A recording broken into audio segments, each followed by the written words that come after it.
Hey guys, welcome back to my YouTube channel. Thank you for tuning in, and thank you for especially if you're a return watcher or if you're a subscriber, thank you.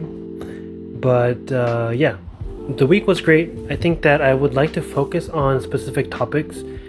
I know that it's only like once a week that I'm doing these, but maybe if I focus on one thing, I may be encouraged to do more often. Maybe not, but whatever. Today I want to talk about cameras because I have a lot of it. I have the GoPro, I have the Insta, I have the Nano, I have the Ray-Ban Metas, and I have my phone camera. And I have used all of these at an attempt to kick off my content creation journey, and I have not always done the best. Even back when I had my YouTube channel about algorithms, I mainly used it on my camera. I think at some point I wanted to use my GoPro for that, but then this one had heating issues. Once I got to kind of those recording times, not that the algorithm videos were super long, because heating issues only happen maybe at like 30 or 40 minutes plus if you're at the highest settings. But as a noob recorder, I would often do like 10 minutes of recording, then be like, I should have explained it better, and I redo it. That means that's maybe not 30-40 minutes of continuous recording, but if I cut the camera, record again, that 10-minute shot easily becomes 20 minutes of recording and the camera just heat up. So before I go into this video, I do want to say that every camera will mostly be able to do everything everybody else can, minus the physical limitations. Like an Insta360 will do a 360 camera. The GoPro will obviously not be able to do that with this action camera, at least. The Nano will not be able to do that. But in terms of like, other than like those specialized, okay, I want a 360 field of vision, every camera will be able to record, it will be able to take pictures, and it will give you the shot. So say you don't have one of these, unless you are absolutely need to have a different perspective that you cannot obtain through something you already have, you don't need it. You don't need it right now, at least. And that's obviously not how I decided things when I bought my stuff, especially because at the end of the day, my last trip to Japan, I had realized, you know what, just recording things on my phone is the easiest, because during my Japan trip, I was recording a lot on the Nano, and I was having to export files into not just the body here, but to my phone in order to upload it to Instagram, and it was taking a while. Sometimes it wouldn't even work.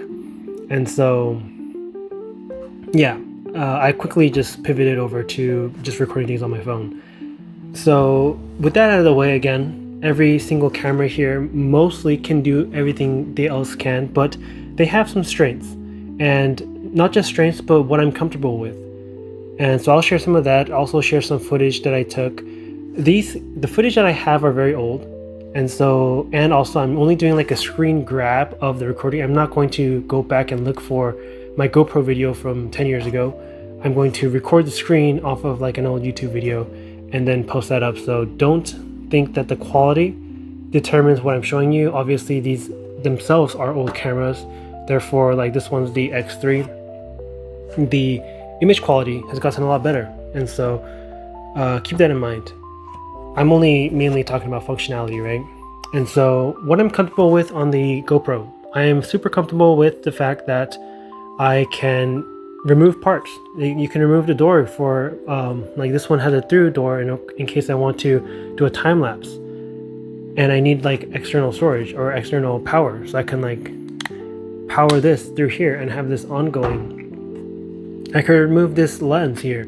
This is detachable, and so if this gets scratched up, I can simply replace this one at a fraction of the cost of the whole camera, which is not something that I was able to do back when Insta360 had the X3. I don't know why they ever had a lens that was fixed onto here, but this model at least, you couldn't remove the lens, and so if you scratched this, you were done for. The only alternative to this was to start off with a screen, but I found out that there's often condensation that built up there. Like, not because it wasn't a cold place, but actually when it was out in the sun, that's when the condensation happened. But I would be most comfortable taking this out on action. Obviously it's an action camera. I'm gonna go rafting this weekend, and so I'm gonna take this one. I would have taken this one if I was allowed to put it on my helmet, but the rafting company said no helmet mounts, and so I will have this on my chest. And you know what? I will take both of these on adventures, and they both have external batteries that you can pop out. And that matters a lot in terms of being able to switch and continuously use it, especially since they both take pretty large SD cards. But yeah, adventures. This one also adventure, but when I don't want to frame the video on the spot. I've taken this out to paddleboarding mostly, because paddleboarding, I want to take both shots of me and the horizon. And if I had something like the GoPro, I would have to constantly lean to the front of the paddleboard, turn this to record me. After I get my shots, turn this to record the horizon. And if there was ever some water activity with like some fish or some dolphins, I would be a step too late in terms of getting it on camera. With this, it would be like all up to chance, versus this would already be recording 360 field of vision. And so it would be able to capture all of that without me having to manually intervene in any sort of way. So just for that, both do have external batteries, or not external, removable batteries, which is very different from this one. This one does not have a removable battery. You would have to charge this. This one doesn't even have a USB pass-through. And so if you want to charge this guy, you have to connect it to here, and it'll tell you the battery level. And then you would charge the house here. The house will always charge the camera, and it will always try to start exporting camera footage from here to here. So this one has its own storage and its own battery. This one also has its own storage, or this one you can now have the SD card in here, and it doesn't have a removable battery. And so the bad thing about this is that if you're out on an adventure, well, the problem with this one for me was I had just this guy on my chest, and it was very great. I personally do think that it is a great POV shot still for just walking down the street, and I'll show you footage of that. But I often didn't know just from here what the battery level was, and there was no way for me to pull this out real quick, check the battery level, because there's no screen. I would have to look at this, and this is oftentimes just in my backpack, and by the time I noticed that this was out of batteries, I was too late. And sometimes, like, if you're on a vacation, you're out and about 24/7, and you want to collect footage most of the time, right? And so you would, if this was completely out of juice, you would either have to do this and mount it, or you would have to take a little break and start charging the camera up with the body, and then at some point start charging the body, like in your backpack, with a spare power bank or something like that. And so the only thing I didn't like about this was the fact that I couldn't really tell what the battery percentage was, and that's kind of, I guess, up to me too, because I didn't actively look at this one enough. But in terms of functionality, I think that, so in my trip, I was trying to utilize this as a vlogging camera, and it was successful for a while until I realized every night when I got to my hotel, I wanted to export the videos and I wanted to edit it quick. But I would like start the export process, go take a shower to freshen up for the night, and then come back and the export didn't work. That happened a lot of times, and so I was like, okay, you know what, forget it. I'm just gonna record everything on my phone, because if the footage is on my phone, I could edit it and I could upload it to Instagram the same day, and I wouldn't have to deal with that. Along with that is sometimes maybe mid-trip I'm on a train, and that's a good time for me to edit stuff. But if it was on here, I would have to export it. Oftentimes it would be via Bluetooth while I'm on the train, and again, it was just harder for me to get footage from here to my phone where I do the editing, versus if I just recorded on my phone from the beginning, it would be easy to edit it. I do prefer, honestly, this POV on my chest. If the chest POV is good enough, then the Meta Ray-Bans, because I don't think that the Meta Ray-Bans look good on me. I am into very thin frames. Okay, did that look weird for a second? I'm into thin frames. I think that these are way too bulky on me, and I hope that that didn't mess up the recording audio, because if I turn this on and the Bluetooth connects, it might hijack the microphone.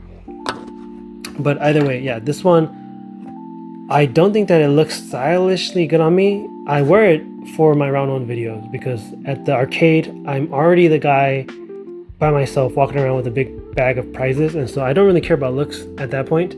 And it is absolutely the best POV in terms of being able to use both my hands to play games and record exactly what I'm looking at. But walking down the streets of Japan, I don't necessarily want something like this on my face because, well, like I said a million times, it's not my best luck. And I'll show you footage of this. It's great. The picture quality is great. What I loved about this is that the DJI family integrates with all of their DJI products. This is their mic, and it will Bluetooth connect to this seamlessly versus right now I'm using this to record the video on my phone. However, I have something connected to my phone right now. And so when I have something connected to my phone in order to record something like this, that means that my USB-C port is taken up, and so if I want to do that and charge my phone, I would have to use wireless charging versus wired charging. And that's a limitation that something like recording on my phone gives me versus a camera like this or another DJI family product. One thing that I don't have is the Pocket 4. Now, I think the Pocket 4 is out now. The Pocket 4 Pro or the Plus, the one with the two cameras. I'm very tempted to buy it because I know that that is the #1 vlogging camera that most YouTubers use. And so I would say, think about what you want to do with your camera. Don't let it be a hard excuse to not content create because, like I said, most of these cameras can do everything that each other can. They just have different strengths. There are obviously things that others can't do, like I'm gonna take this rafting. I cannot take this rafting because it's gonna break. It's not waterproof. If I want to record constantly, this one not only takes larger SD cards, but it also can remove the battery. I could put in a fresh one that's already been fully charged versus this one where I cannot replace the battery in an instant. So yeah, that is what it is. All of these can get charged. This one needs to be charged via the case here, but most of these have some kind of USB port directly connected to them where I can take something like this. Well, this is a huge power bank. This is more of a portable one. Something like this and recharge it real quick. But yeah, that's all I have for today.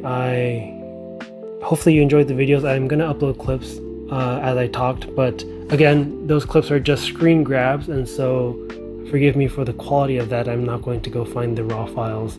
But yeah, thank you for watching, and if you liked it, like it and subscribe, but I'll catch you next week. Bye.